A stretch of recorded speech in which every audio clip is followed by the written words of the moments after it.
Bad news, boys. Emma Watson is self-partnered. That's the new PC term for single.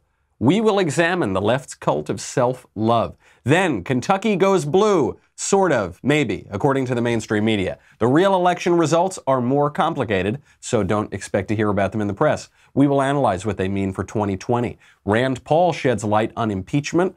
A new study shows how politicized scholarship makes bad public policy.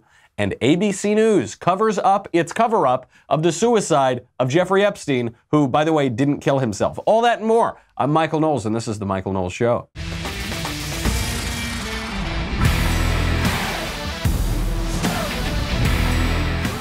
So much to get to today when the mainstream media are covering up the cover-up of their own cover-ups, when the mainstream media are lying about politics. I just want to tell them, hey guys, go partner yourself. You know, just go somewhere and go partner yourself. That is the new PC term, self-partnership. That's what Emma Watson is describing as the new way to be single. You're not single, you're not alone, you are the partner of yourself. I don't mean to make fun of Emma Watson for this. Emma Watson was asked the question in Vogue magazine.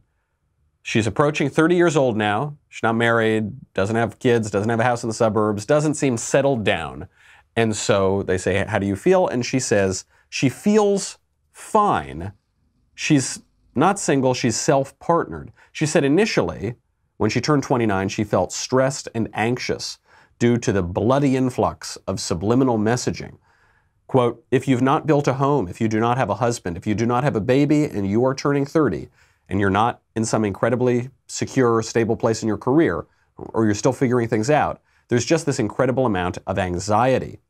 I was like, this is what she's saying, I'm not saying I was like. She says, I was like, this whole thing about being happy and being single, this is totally spiel. It took me a long time, but I'm very happy being single. I call it being self-partnered. I call it being delusional. We will examine where Emma Watson goes wrong here and where, it's not just Emma Watson, but where the whole culture goes wrong on this cult of self-love. But first, speaking of loving yourself, I've got to get to Boll and Branch sheets because the one way I really treat myself is I have really luxurious sheets. Boll and Branch allows you to get extraordinarily high quality sheets, the kind of sheets you'd get at a 5-star hotel at home. Everything Boll and Branch makes, from bedding to blankets, is made from pure 100% organic cotton. That means they start out super soft, they get even softer over time. Now, expensive sheets, I learned this when I registered for my wedding. Expensive sheets don't just cost like $50 or $100. They can cost $1,000 if you go to the store. But by buying direct from Boll and Branch, you cut out the middleman, you are essentially paying wholesale prices. So instead of paying $1,000 in the store, Boll and Branch sheets cost just a couple $100. They feel incredible. Everyone who tries Boll and Branch sheets loves them. That's why they have thousands of 5-star reviews. I got mine and I said there can't be any difference because when I was a bachelor, you know, I would sleep on sandpaper basically. I tried them out and I thought, oh, this is the difference. This is how fancy people sleep every night. And especially if you're like me and you spend at least 2/3 of your life sleeping, you want to make sure that you have the best. Shipping is free. You can try them for 30 nights. If you don't love Boll and Branch sheets, send them back for a refund, but you are not going to want to send them back. There is no risk. There is no reason not to give them a try. Get started right now. My listeners get $50 off your first set of sheets. Go to bollandbranch.com, promo code Michael, M-I-C-H-A-E-L. That is bollandbranch.com for $50 off your first set of sheets. B-O-L-L and branch.com, promo code Michael. bollandbranch.com, promo code Michael. You are going to love them. Emma Watson is partnered to herself. Other words meaning she's single. This is delusional language, and I understand why people are using this language, but you really shouldn't because it's going to lead to misery. First of all, I'm not saying marriage is for everyone. Some of the happiest people on earth are unmarried. There was a survey that went around of the happiest jobs. I think this was in 2007 out of the University of Chicago. The happiest people in the world, the most job-satisfied and fulfilled people, are actually celibate Catholic priests. So marriage is not for everybody. There are plenty of religious people who are unmarried who are very happy. And for people who are just happen to be single, they happen to be unmarried, There are ways to promote long-term happiness. There was another study out of Harvard. It's one of the longest studies of adult life ever conducted. It showed that relationships with your family, relationships with friends, relationships with a local community can seriously promote long-term happiness, even if you're unmarried or you've never been married or you're divorced or you're a widow. The difference between all of those things and being self-partnered is the object of your relationships, because priests are not self-partnered. Priests are in a relationship with God. People who have long-term happiness and they're unmarried are not self-partnered. They have strong bonds to their communities, their family, to their friends, to going to church, to going to the local PTA, going to the local Lions Club, whatever. Marrying yourself, self-partnership, all different. I mean, we've seen self-marriage crop up in recent years, not just Dennis Rodman. I mean, Dennis Rodman probably started this trend in the 1990s when he declared himself bisexual, put on a wedding dress and said he was going to marry himself. When Dennis Rodman did that, we all laughed about it. We all joked, right? I mean, this was kind of a ridiculous stunt. Now, years later, it's actually happening. You know, 2 years ago, in 2017, a woman named Adriana Lima married herself. Other women have done this. There are stories about this crop up all the time. They call it sologamy. 13 years ago, so after Rodman, but before Adriana Lima, a woman named Gill wed herself, and she said, quote, "You're the one constant. Your parents will die, your children will grow up, and your friends will move, but you're always there. I'm not looking for the one. I am the one." This is a recipe for misery. It's not just in self-partnership, it's not just in self-marriage. You also see this in sex robots, especially if you read the Drudge Report every day, because I don't know what Matt Drudge is interested in on the internet, but I do know that every day there's a news story about sex robots. And it's not just Matt Drudge, they're all over the mainstream media, because AI has permitted sex robot technology to get really, really advanced. So there are now sex robot brothels. There are now sex robots that don't just move their arms and do whatever sort of things you want a sex robot to do. They actually have chest cavities that can breathe. They're actually simulating human beings. They're really close. I mean, Mashable did a report on this the other day. They said that the robots are just as good as people, but they're not people. They're just hunks of metal and plastic. But people are, I think, mistakenly doing all of these things. These women who are marrying themselves, or people who are buying sex robots, or people who are saying, I'm partnered with myself, I don't need anybody. Forget the feminist line from the 70s, a woman needs a man like a fish needs a bicycle. We can now say, I need anybody else like a fish needs a bicycle. I don't need anybody. I need me. All I need is myself. I am perfectly sufficient. Emma Watson had that feminist campaign a few years ago called He for She. It's now becoming me for me. And the idea here, I understand the idea. There's a loneliness epidemic that's going around this country and around the West generally. Loneliness is way, way up. There was a study came out of Viceland. It surveyed young people. It found out that millennials are more afraid of being lonely than they are of losing a job or losing a house. That survey showed that 42% of millennial women are more afraid of loneliness than they are of cancer. Stress, anxiety, depression, all up in recent years. Antidepressant pills, all up. People feeling very isolated. And so they turn to these comforts, what they think are going to be comforts. Sex robots, or the idea of self-sufficiency, or internet porn, which is just the same thing as sex robots. It's just you can't touch it. It's not as tangible, but it's the same idea. And then, ironically, when people turn to these things to alleviate their loneliness, they become more isolated. They become more withdrawn. Why? The reason is this culture of self-love, which you see all the time in leftist publications. You see it in Emma Watson talking to Vogue magazine. The cult of self-love has deluded people into confusing the virtue of endurance with the sin of pride. Everybody is going to be lonely sometimes. That happens to every single person multiple times throughout their lives, for sometimes extended periods of time. It is a virtue to be able to endure that loneliness. And what we try to do is mitigate the effects of that loneliness by engaging with our community, and by praying to God, and by involving ourselves in the whole world. Very different from the sin of pride, which tells us that we are sufficient unto ourselves. I don't need a partner. I don't need it. But we're not. Human beings are not self-sufficient. It's even, I think sometimes conservatives want to lean a little too much in this direction of self-reliance and I don't need anybody else, I'll just go it alone. But you actually can't. Human beings are meant to be in society together. There is no such thing as the state of nature where I'm a single individual atom just floating out in the universe.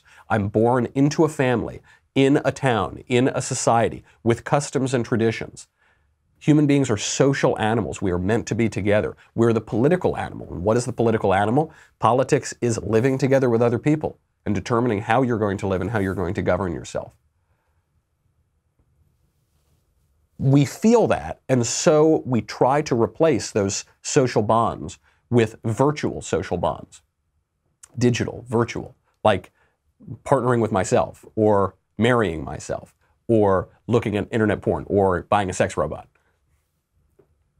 That, I understand the suffering that comes with it. I think the people who are saying these things are really trying hard to make the best of a bad situation, but denial is not going to help anything.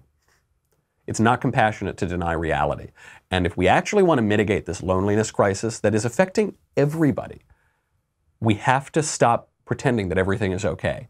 We have to stop pretending that it's fine to isolate yourself from society and to take yourself away from social bonds. It's not fine. You're not self-sufficient. You're not perfect.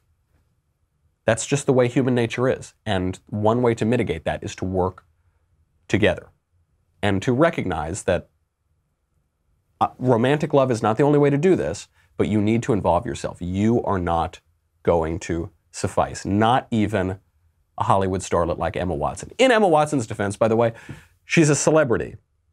She's a millennial. And she's a former child star. The fact that she's not completely off her rocker means she's turned out pretty well. She was dealt a very hard spiritual hand here. But it's a lesson for all of us because we're all millennials here, right? We're all living in 2019. We're all celebrities because we all have social media. The problems that are being faced at the pop culture level are problems that are bleeding down into the rest of us because we've had this huge leveling out of celebrity. We've had this huge leveling out of fame. In 2006, the Time Magazine Person of the Year was you because of YouTube. That's one of the defining features of the era that we're in, and we need to make sure that we don't fall into the same pitfalls of celebrity, which unfortunately it seems that we are doing. You know, the cult of self doesn't just show itself in how we interact with ourselves. It even creeps out into the scientific literature. You know, there is a group of 11,000 scientists right now who've signed a petition demanding population control, demanding that we stop having babies, that we curb population growth for allegedly scientific reasons. We've seen this before. It comes from that same cult of self. We'll get to that in a second. Then we'll get to election night 2019. But first, I've got to thank our friends over at Wise Foods. During an emergency, it is very important to be prepared. You know, just as I was leaving my apartment this morning, the power went out because we've had power outages over LA pretty frequently. The recent fires were another example. I got evacuated from my apartment. I mean, this happens regularly. You want to be prepared. You cannot determine when a crisis will hit, but you can determine if you're going to have peace of mind when it does. Wise Company takes an innovative approach in providing dependable, simple, and affordable freeze-dried food for emergency preparedness and outdoor use. When government resources are strained, it can be days, if not weeks, before you can get fresh food and water. You can't rely on someone else. You have to rely on yourself. This is actually a good example where you need to be a little self-reliant because you can't count on emergency services to get to you in time. Just give yourself peace of mind. This is how I think of it. I'm a man. I'm not terribly organized. I'm not always thinking about everything that I need to think about in the future. Get Wise Foods. They're incredible quality. And then you don't have to think about it anymore. Put it in the pantry and just feel that in any way that you can lower your level of stress, I think that's a good thing. And if you can just diminish that stress of what's going to happen to my family, let it go. Put it away. When the apocalypse hits, you'll be good to go. This week, my listeners can get any Wise emergency or outdoor food product at an extra 25% off the lowest marked price at wisefoodstorage.com. You enter Knowles, K-N-O-W-L-E-S, at checkout, or you can call 855-453-2945. Plus, shipping is free. Wise has a 90-day, no questions asked return policy. There is no risk in taking the initiative to get yourself and your family more prepared today. WiseFoodStorage.com, promo code Knowles, K-N-O-W-L-E-S. Get any Wise emergency or outdoor food product at an extra 25% off, plus free shipping. Go do it right now. Because scientists are predicting imminent emergency. And one way that they want to deal with this is population control. 11,000 scientists write, quote, "We declare, with more than 11,000 scientist signatories from around the world, clearly and unequivocally that planet Earth is facing a climate emergency. To secure a sustainable future, we must change how we live in ways that improve the vital signs summarized by our graphs. Economic and population growth are among the most important drivers of increases in carbon dioxide emissions from fossil fuel combustion. Therefore, we need bold and drastic transformations regarding economic and population policies. Still increasing by roughly 80 million people per year, or more than 200,000 per day, the world population must be stabilized and ideally gradually reduced within a framework that ensures social integrity. There are proven and effective policies that strengthen human rights while lowering fertility rates and lessening the impacts of population growth on GHG emissions and biodiversity loss. These policies make family planning services available to all people." It goes on. You get the point. Stop having babies, start using condoms, and maybe abortion too, to stop the weather or something. This isn't the first time we heard this. In 1970, Paul Ehrlich, who is currently a professor at Stanford, predicted that within 10 years, you would see mass starvation unless we curbed the population. And this was going to be caused by not just the changing climate, but by the Earth not being able to sustain all those people. He said within 10 years, we'll have 100 to 200 million people dying, regularly starving to death because of overpopulation. Therefore, you need to cut your population. In 1970, the population was 3.7 billion on Earth. The population today is twice that. We are better fed. We are healthier than ever before. It just didn't happen. Was there any consequence to this leading scientist at Stanford University? No, of course not. The scientists also in 1970 were predicting global cooling. They said our warm epoch is undoubtedly over. There was a scientific consensus about this. Then the consensus was wrong. One thing I notice about all these disparate political issues, and these are political issues, by the way, is that they come together to thwart human flourishing. Have fewer babies. Kill the babies that you've got. Don't drive this. Don't fly here. Don't build that. Don't do anything. Stop flourishing. For no reason. They put it in the name of science, but they're using science as though it were a religion. And like many religions, it's had many false prophecies and false prophets, even on this issue. That's a pretty wicked religion that tells you to stop having babies, to kill the babies that you have, to stop flourishing. When you examine religions, whenever you see that, that's just a little mark that tells you, maybe this is not the way to go. It's part of that same cult of self that says we need to prioritize us. We can't pass life along. I know we received life as a gift, but we can't pass it along because the weather gods will be really angry. So let's just live for us right now and nobody else. That is a pathway to misery. You will not be happy if you live only for yourself. You will be much happier if you live for someone else. I'm very skeptical of the social science of happiness, but all the surveys, all the studies we've got say that that is the case. There was one study that tried to refute it, said that single childless women are the happiest people on earth. This was immediately debunked when this story came out this year. There's really no evidence of that. We are happy when we involve ourselves, when we encourage life, when we encourage flourishing. And don't believe anybody who tells you otherwise, whether it's a Hollywood celebrity or a politician masquerading as a scientist. Speaking of politicians, let's get to election night 2019. Kentucky goes blue, sort of, maybe. The Democratic candidate for governor of Kentucky is declaring victory. Here he is.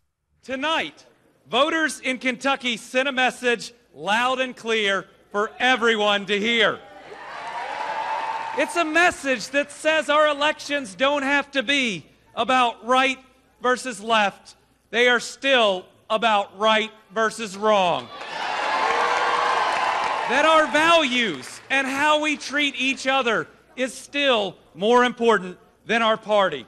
That what unites us as Kentuckians is still stronger than any national divisions. That is Andy Beshear, who's declared victory as the governor of Kentucky, apparently doing the worst impression of a politician I've ever seen. Did that guy say anything that could not just be in a cartoon of a politician?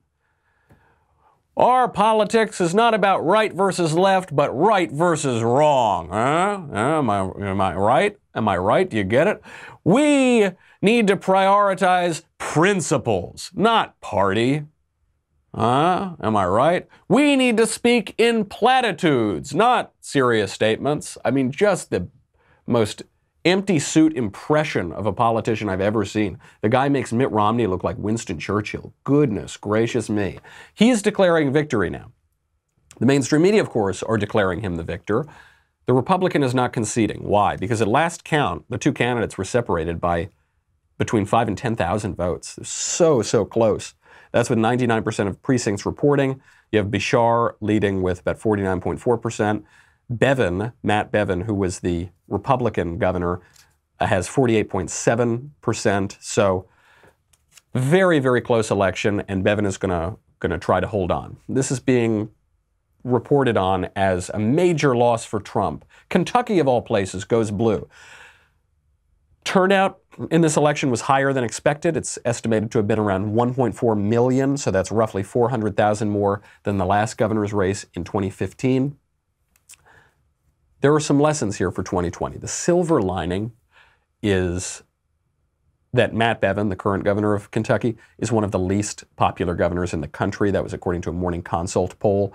This is in part because of his history of incendiary comments and big fights over public teacher unions and health care. The bad news for Trump is, because Bevin was such an unpopular governor, they called in the president to try to help him eke out an election victory the night before the election, and it looks like he's still lost. So this is reflecting very poorly on President Trump. Trump predicted it. He said, don't let me lose tomorrow. Don't let Bevin lose, and then the media is going to say it's a big loss for the Trump administration. Now, obviously both sides are going to spin this. Democrats are going to say this is a bellwether, this is showing a blue wave for 2020. The Republicans are going to say Bevin was a terribly unpopular governor, that's why Trump had to come out in the first place. And they're still going to be debating who won the election anyway. That's going to go on for weeks. The good news here is the Republican Daniel Cameron was elected the Attorney General. He's also Kentucky's first black Attorney General. So he's a much better politician. He looks better. He talks better. He's got a lot less baggage. So that's some good news. Shows it's not a blue wave in Kentucky or anything like that. Cameron is a 33-year-old first-time candidate. He's from Louisville. He got 57% of the vote when the AP first called the race in his favor. He beat the Democrat Greg Stumbo. Outside of Kentucky, if you look at Virginia, bad news for the GOP in Virginia. The GOP lost the Virginia State Senate. So the GOP was holding the State Senate by one vote. Then the Democrats flipped the State Senate. Still, there's some good news in Virginia as well. Nick Freitas, who is a member of the Virginia House of Delegates, he won his election as a write-in candidate. So he withdrew from the election formally in July because he failed to submit the required paperwork. And then he ran a write-in campaign. And as a write-in campaign, he beat the Democrat by 14 percentage points at the last count. So this brings up a question. Was it a good night or bad night for Republicans? Was it a good night, bad night for Trump? Should Trump have laid off? Was Trump a political asset or a political liability in this election? You're going to hear over the next few days a lot of people say Trump was a huge liability. He dragged down the Kentucky governor's race. I think that's BS. I think the Kentucky governor was headed for a defeat and Trump went in to try to stop the bleeding. But fair question. When Trump involves himself in races, does that help or hurt the candidates? You've heard both sides. I think, generally speaking, Trump is an asset in these races. I'll tell you why in a second, but first, we got to thank our friends over at Brick House. Have you ever wondered why so many Americans are sick, unhealthy, and overweight? I'll tell you why I'm frequently sick is because I travel all the time and I never sleep. Another reason why Americans generally are unhealthy is because of the food supply and because of a sedentary lifestyle. It leaves Americans in the worst shape they've ever been in. That's why the team of on-staff physicians at Brickhouse Nutrition created Field of Greens.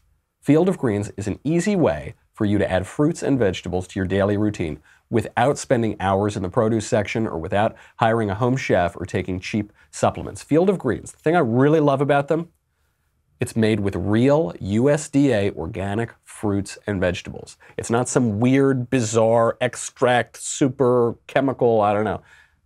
It's real food. And it helps boost your immunity using antioxidants and assists digestive health with probiotics and prebiotics. It's like having a doctor and a nutritionist in your kitchen. One scoop delivers a full serving of fruits and vegetables. Now, if you're like me, your diet consists of 80% fatty Italian meats and 20% cheese. That's and maybe a little bit of pasta. It's the closest thing to a vegetable I usually eat. Just drop in a cup of water. Drop in Field of Greens, stir it, you're done. You will get your servings of fruit and of vegetables.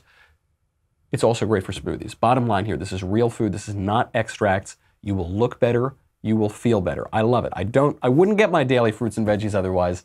Go to BrickhouseKnowles.com. Brickhouse Knowles. That's going to be my new nickname. Brickhouse Knowles. That's the website. Get 15% off your first order just for trying it out with the promo code Knowles. That's right. Trust your pal, good old Brickhouse Knowles, and go to BrickhouseKnowles.com. Promo code Knowles. You will love it. Is Trump a political asset or a political liability in these races? And what's that going to mean for 2020? I think, generally speaking, he's an asset. And Scott Adams, the Dilbert guy, tends to agree. He thinks that the conventional wisdom, the wisdom that we hear from the prognosticators on TV, who almost always get their predictions wrong, who were completely wrong about the 2016 election, the wisdom they espouse that President Trump needs to just shut up and stop interfering in politics, that's all BS because the people feel a personal connection to their president. Here's Scott Adams. The funny thing about it is when he first started tweeting during, when he was running for president, people said, it's too much tweeting, you'll never get, okay, you got elected president, but now you need to stop. And then he just increases his tweeting. And I think historians are going to say, okay, that tweeting was a really good idea. It bonded the public to him without the middleman. And I think even the typos end up working in his favor because you know he wrote it. That makes it feel personal, and you feel connected to your leader in a way we never had before. Yeah, it's being reported that some of his staff wanted to restrain him. They wanted to read the tweets before. 15 minute delay. Exactly. That would have ruined everything. Because I think you could tell a massaged tweet versus an original. You look at it and go, oh yeah, he wrote that one.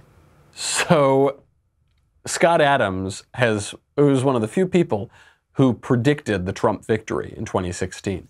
And he predicted it not because he's this rock-ribbed conservative, but because he's spent a lot of his life studying the art of persuasion, and he felt that Trump was doing a good job at persuading people. I love the point he's making here, because I hear this all the time, especially from the really smart people who wear suits and ties and go on television and predict politics, and who usually get politics wrong, but who still get invited on and predict more about politics.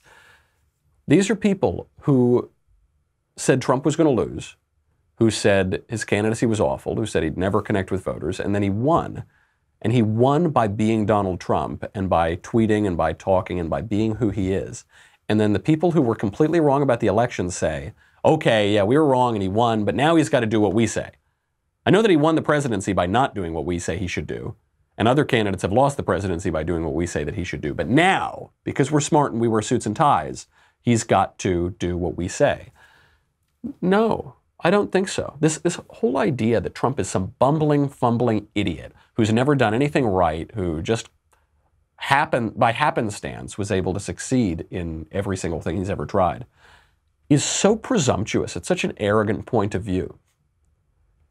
Here's my view of Trump, and here's my view looking at the 2020 election. Maybe the guy who became a billionaire real estate developer who's been famous since the 1980s, who's been at the top of the pop culture since the 1980s, who branded his name on everything in the world, who was a casino mogul, who was a merchandising mogul, who became the #1 star of network television for 15 years and who became the leader of the free world, elected president of the United States on his first actual run for political office, maybe that guy has some idea what he's doing. That's it. That's in my humble opinion, that's my modest suggestion here. Maybe he knows what he's doing, and maybe all these other people who are wrong all the time, maybe they're not quite as certain as they seem to be. Maybe they aren't all that much smarter than the president. That's what 2020 looks like to me. I think election night 2019 tells us very little. Republicans won some things, Democrats won some things. Democrats won the Kentucky governorship. That's bad. That's too bad. Kentucky's a conservative state. But the governor candidate was a really weak candidate. That's why he had to call in the president of the United States day before the election in the first place. I don't think it tells us very much. And so much is going to change as we move forward into 2020. One big thing is impeachment. Not just impeachment, but the IG report, the John Durham investigation, questions about interference in the 2016 election, and collusion between Democrats, the federal bureaucracy, and foreign intelligence sources. So many more questions are going to come up. And the people who are saying, President Trump, shut up, don't interfere, don't speak, I think they're missing an essential point, which is that the mainstream media are the problem. The leftist establishment are the problem. And if Trump hadn't spoken up and cut through all that, they would have succeeded in rigging the 2016 election. I think that's got to be our guiding light here. Not these little races in Kentucky or Virginia and the Republicans win some and the Democrats win some in 2019, but the 2016 presidential election. That's going to be the guiding light for the 2020 election. So how should Trump run it? Is he going to run it as Mitt Romney? Is he going to run it as a quiet, mild-mannered candidate? No, of course not. He would never get elected that way. And we've run candidates like that before and they've lost. He's got to run, for better or worse, as Donald Trump. That's the guy who got elected. That's the guy he is. He's not going to be anybody else. And I think it's going to bring people along. The idea that it just turns off everybody, that he's brash and that he says crude things and that he makes crude remarks about women sometimes, is, I think, myopic. It doesn't give enough respect to the American people. I mean, even people who personally really don't like Trump are defending him right now. You see this in punditry, you see this in politics, you see this even with family members, I bet. Rand Paul, Senator Rand Paul, no love lost, is now defending President Trump more than just about anybody. We'll get to that in a second. We'll get to what it means. We'll also get to what faulty politicized science does to our politics. And finally, the journalistic standards of ABC in the cover-up of the cover-up of the cover-up of the Jeffrey Epstein story. Jeffrey Epstein, by the way, he's that guy who definitely didn't kill himself. You'll get all of that, but you got to go to dailywire.com. $10 a month, $100 for an annual membership. You get me, you get the Andrew Klavan Show, you get the Matt Walsh Show, you get the Ben Shapiro Show. Did I say that one? You get Backstage. You get to ask questions in the mailbag coming up tomorrow, so get your questions in. You get Another Kingdom, the third and final season, and it's my favorite season yet. I really, really enjoy it. You guys, I think, are going to love it too. Most importantly, you get the Leftist Tears tumbler. Delicious as always. Head on over to dailywire.com. We'll be right back with a lot more.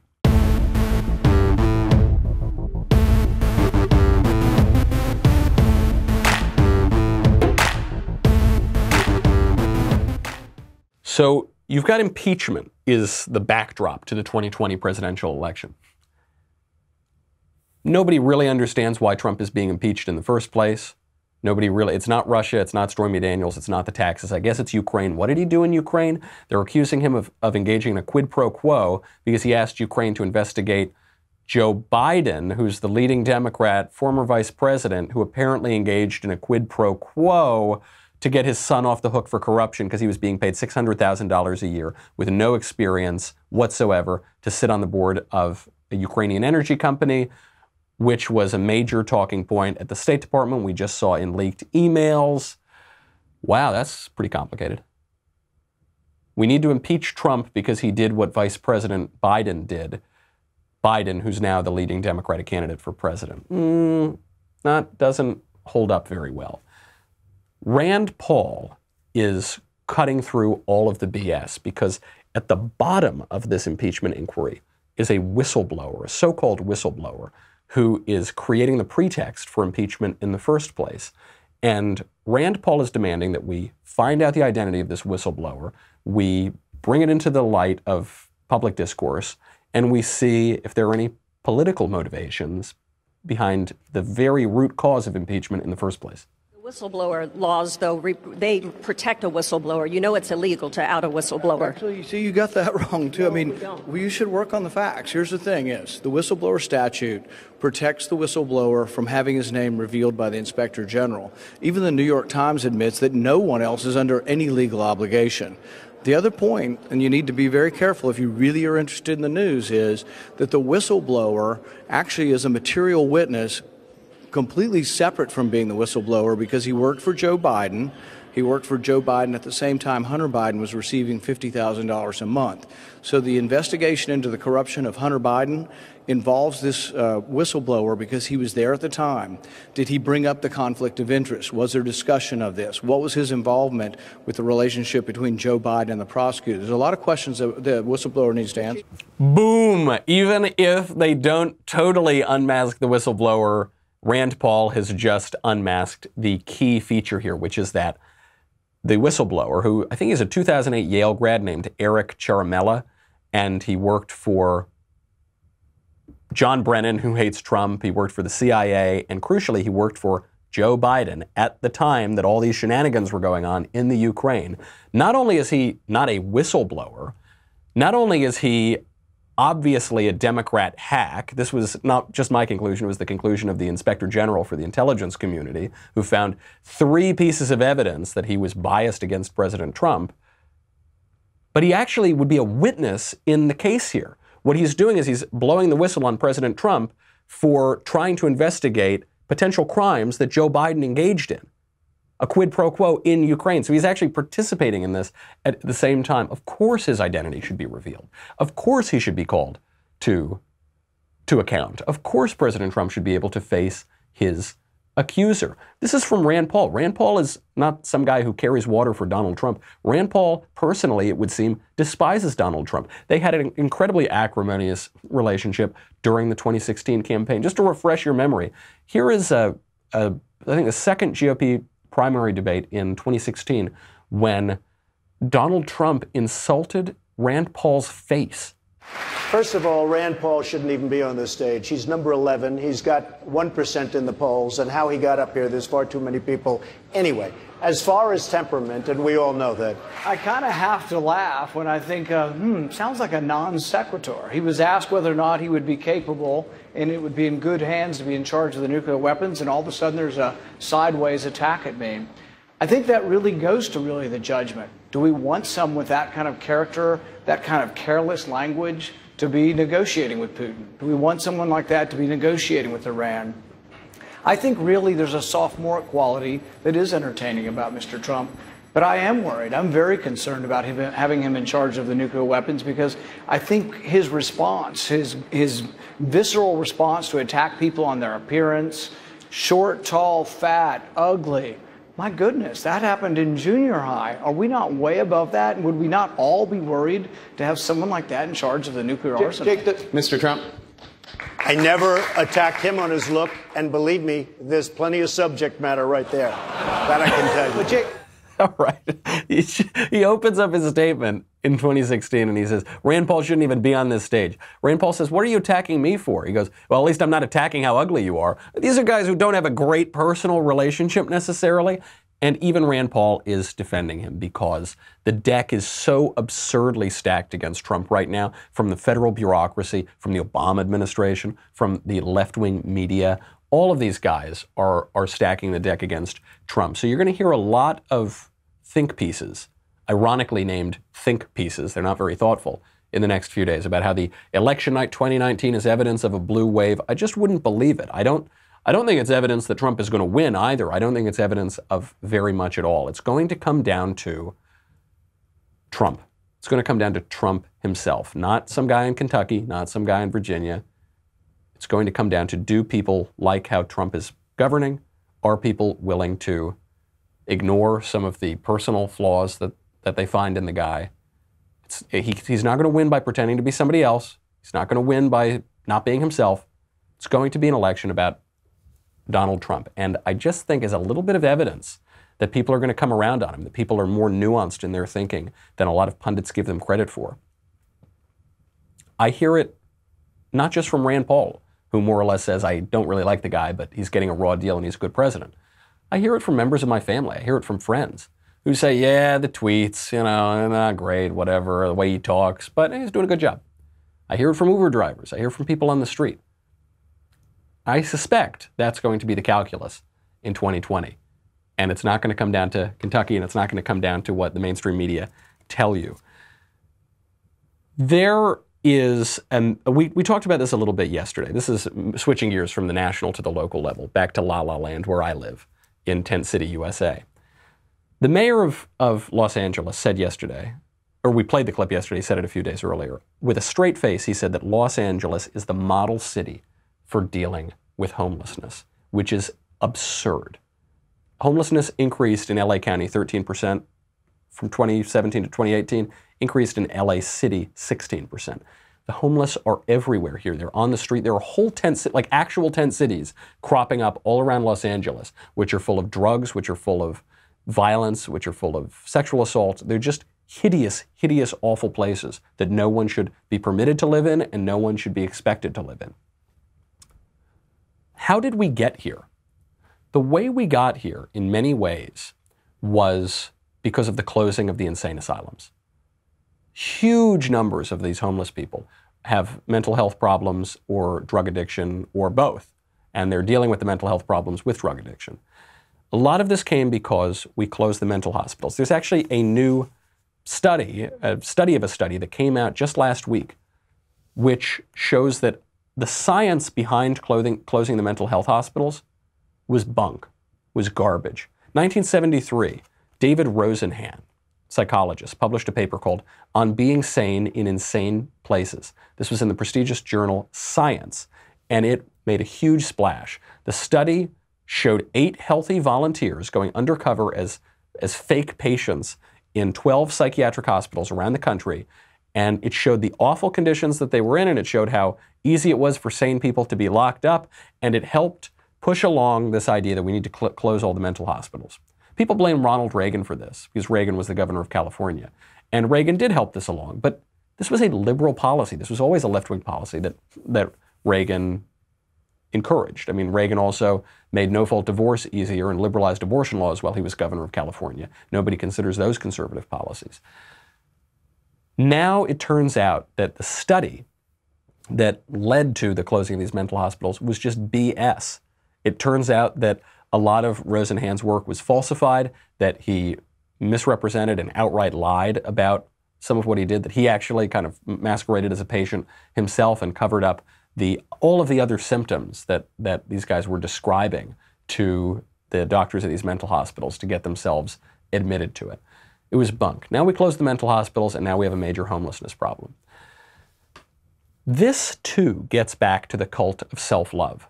No serious society, no respectable society should permit 60,000 people on the streets of LA to live in squalor and addiction and filth and crime. It is barbarous. It is completely uncivilized. How do you stop that? The way you stop it is by dragging homeless people to homeless shelters.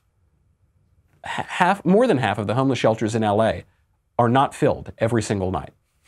There's a study about that just recently. Well over half of them not filled.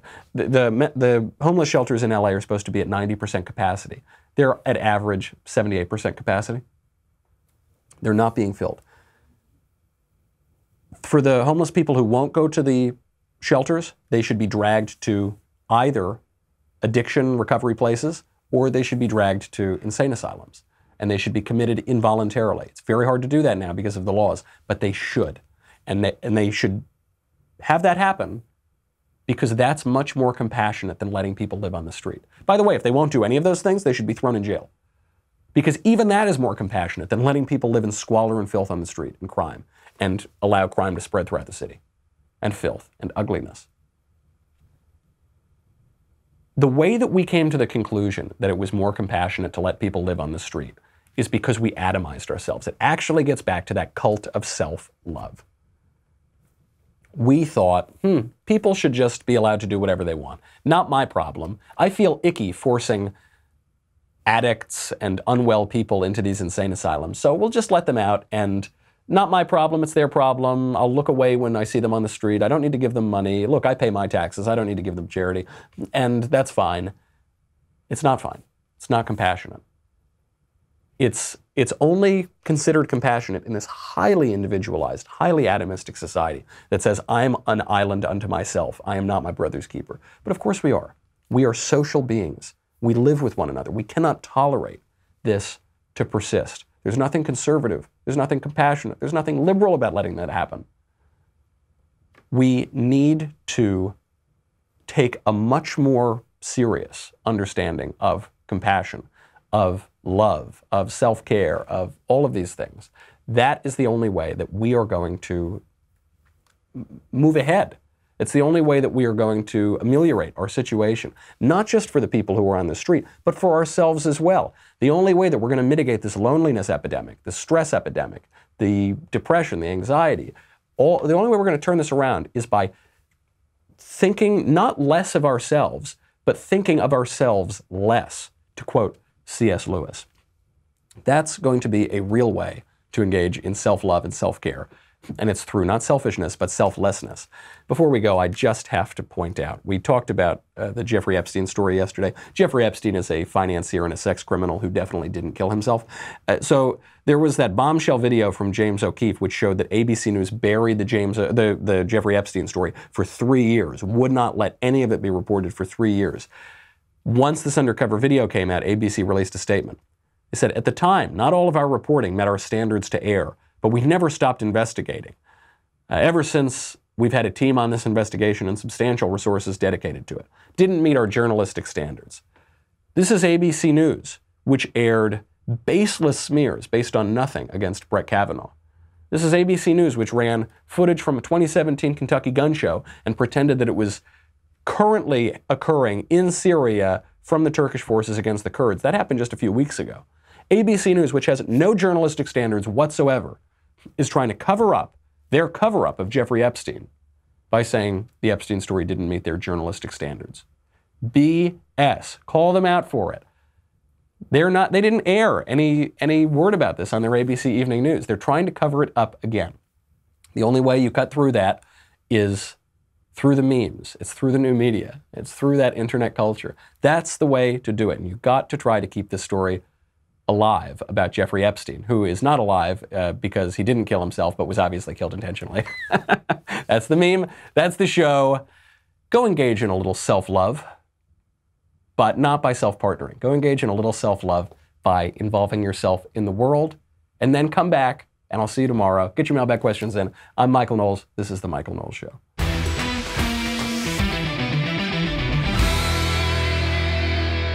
The Michael Knowles Show is produced by Rebecca Dobkowitz and directed by Mike Joyner. Executive producer, Jeremy Boring. Senior producer, Jonathan Hay. Our supervising producer is Mathis Glover.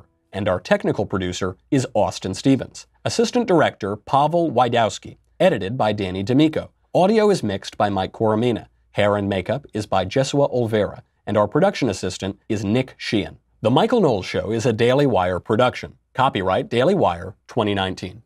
Hey everybody, it's Andrew Klavan, host of The Andrew Klavan Show. You know, some people are depressed because the American Republic is collapsing, the end of days is approaching, and the moon has turned to blood. But on The Andrew Klavan Show, that's where the fun just gets started. So come on over to The Andrew Klavan Show and laugh your way through the apocalypse with me, Andrew Klavan.